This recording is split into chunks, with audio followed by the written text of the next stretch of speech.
Hello, Math 161 students. My name is Courtney Mulheron, and I am your professor. I just want you to understand that I am a real person on the other side of the computer grading all of your work. And I absolutely want to help you succeed in this course, even though it is asynchronous and sometimes it's hard to feel like there are other people on the end of the computer. I'm always here and I'm always accessible via email. I want to walk you through this syllabus because it is just so important for you to understand what the expectations are for this class. So my office on campus is in the Midlothian campus, Eliades E220D. Eliades is the building that the ARC is in. There's my campus phone. Please don't call it. I'm probably not going to answer, but I guess you can leave a voicemail.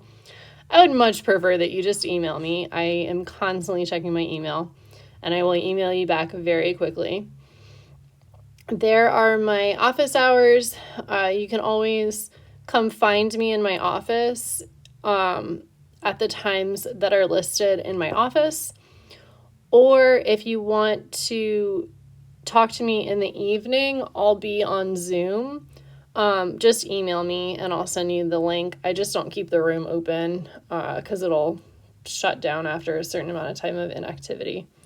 But I'm always on my email during those times. And same for the daytime times when I'm in my office. If you can't come to the Midlothian campus, you can email me and I'll set up a Zoom room. For this course, you absolutely have to have a computer. Feel free to talk to the library if you need to check out a computer for the semester. You do not have to have a calculator for the class. There will be one embedded in all of your homework and tests. But if you want one, you should get the TI-30XIIS. It's like a $12 calculator. You may not use a graphing calculator. There's a tentative schedule of the class that could change depending on what's going on. And here's some key college dates that should not change. You will have 3 tests and a final exam and homework in this class. They will all be on Lumen, and that's just a software that you've already paid for. You don't have to do anything special to access it. It'll be just through Canvas. Your homework is 30% of your grade, and your 4 tests are 70% of your grade. That means that your homework is the average of all your homeworks. That will be 30%. And the tests, it's the average of the 4 tests, the 3 unit tests, and the cumulative final exam. So the final exam does not count more than the other unit tests. Your 2 lowest homework grades are dropped. It's already calculated in the grade book. I am super flexible about turning in homework late because I understand that, especially at the community college level, there's a lot of stuff going on in your lives.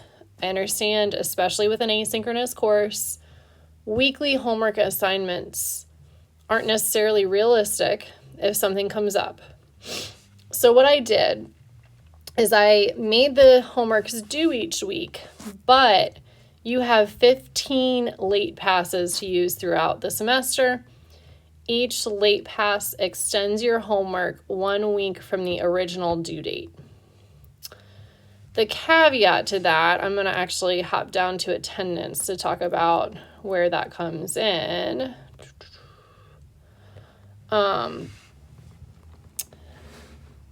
There has to be attendance marked, even though this is an asynchronous course. This is not a me policy. This is a college-wide policy. So even though it's asynchronous, it is not self-paced. There are weekly assignments due. So every week, check the weekly announcement. And that's what this says. Each week you will complete 2 mandatory assignments for attendance purposes. They will be indicated in the weekly expectations announcement posted every Sunday morning.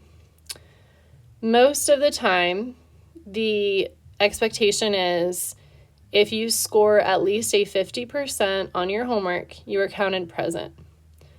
That means that you get a 50% in the grade book. That does not mean that you click through 50% of the questions. I can't see that you clicked through the questions and maybe, I don't know, attempted them but got them wrong. You have to have a 50% in the grade book. And I will give you a mark for being present in the course. If you use a late pass, you don't get to use the late pass and earn the attendance back.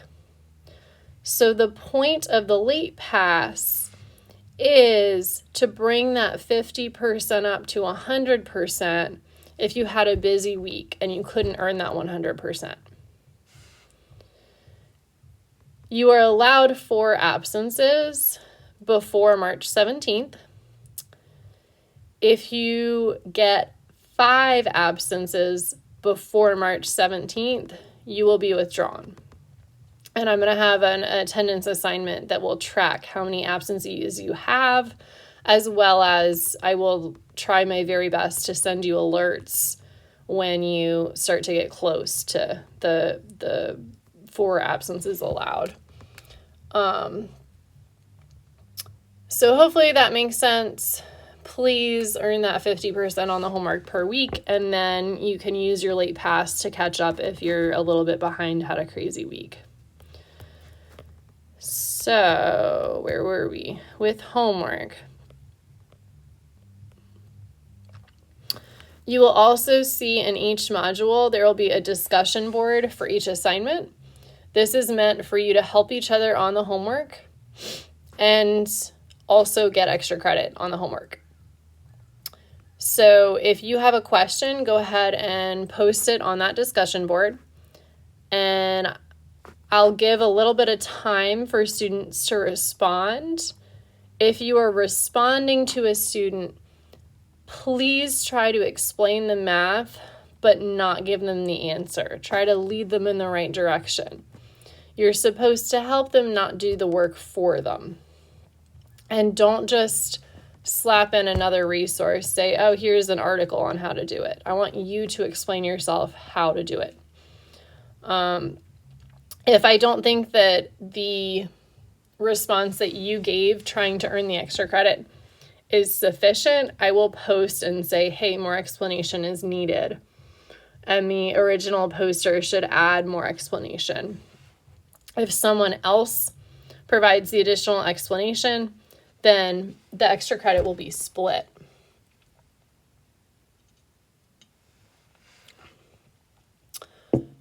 So testing. Testing is such a headache with asynchronous classes, but we're going to make it through. The expectation for testing is that you go to the testing center, either at Midlothian or Chester, and take your test in person. What will happen is you go to the testing center with your ID, you get in, you get on a computer, you log on, they will give you the scratch paper outline, which will explain which questions I expect you to show work for. You will do all of your work and show all work for all questions that say they need work. You will submit your test, hand your scratch paper to the testing center, and they will get it to me. That is the ideal situation.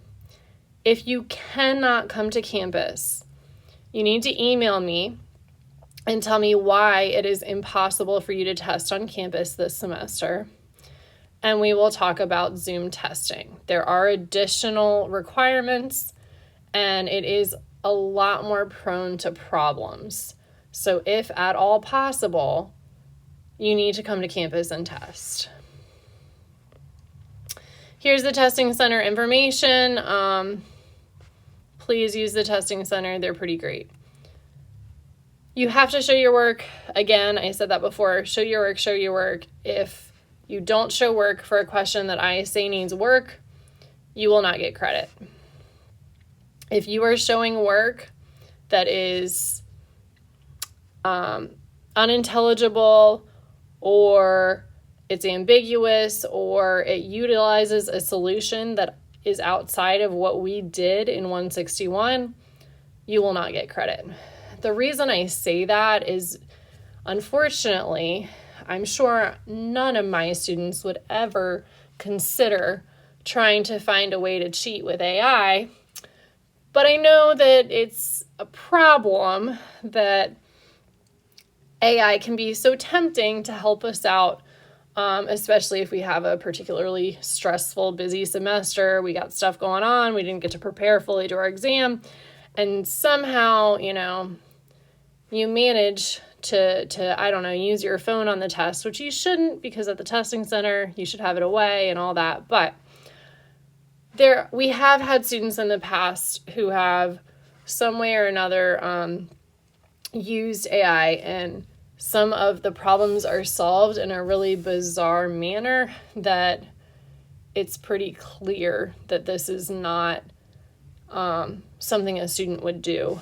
And we also have given opportunities for students to come in and show us, like, oh yeah, let's see you do that on another problem. And anyway, just don't cheat and you won't have to worry about any of that. Don't cheat and show your work. All right. So more academic honesty. Don't cheat, don't cheat, don't cheat. It's all a mess. I don't want to have to deal with anything like that. So I would appreciate it if you don't cheat. We already went over attendance, and there's some important dates there. The last day to drop with a refund is January 29th. So if you watch this video and you think there's no friggin' way I can deal with this professor for this course, go ahead and drop and get your refund. And the last day to withdraw with a W is March 17th. So that's also the day that I don't want to say your absences don't matter, but after March 17th, if you have not exceeded the allowable absences and you do any work after March 17th, you are counted present for any week, then you're in the course to stay. That's just the way our attendance works. After the withdrawal date, your absences sort of don't matter. But do your work, please. But you can be a little bit less stressed about the attendance aspect.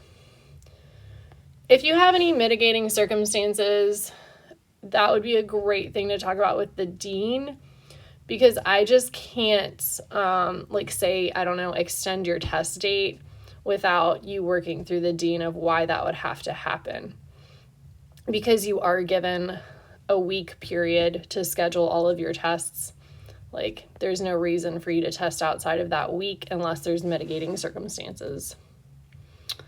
Please use the ARC for help. You can use them for homework. You obviously can't use them for tests. Again, on AI tools, please don't use AI on anything. I do know some students have said, like, oh, I use it and then I see how it does it and it helps me. I understand that. Like, hopefully I would prefer for you to, if you got stuck on the homework, email me and let me help you to make sure that we're doing it in the most logical way and that you understand what's going on. You're not just copying down the answer from AI. Health and safety doesn't really matter because we're not in campus. So that's all that. So once you feel comfortable with everything in the syllabus and you do want to proceed in the course, you can get started. The first thing you should do is look at that testing appointment assignment. Go ahead and schedule all of your tests. You're going to have to do that before you can do anything else in the class. Once you have done that, you can move on to week one.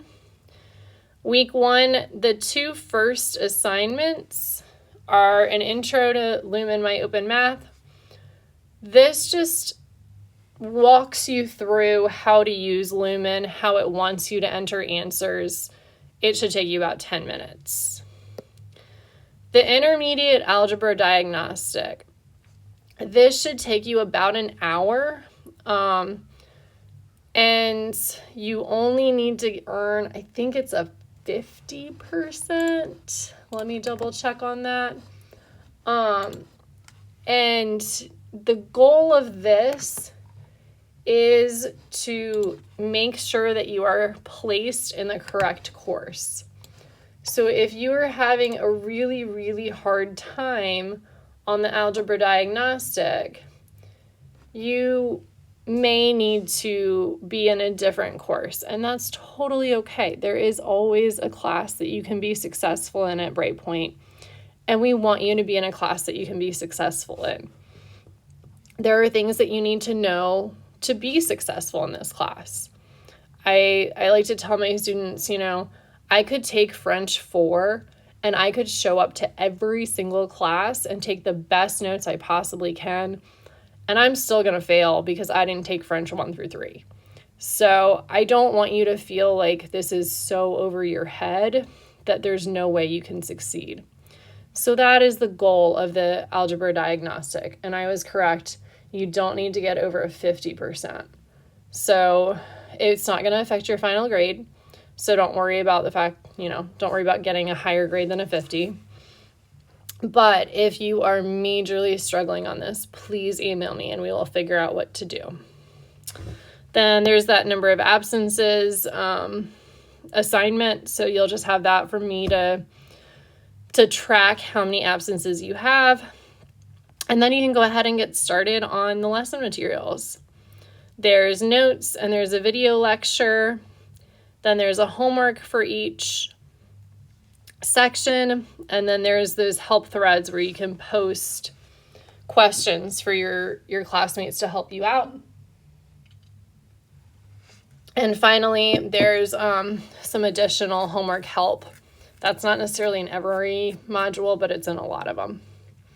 So please email me with any questions. I really look forward to hearing from you students, and have a great semester.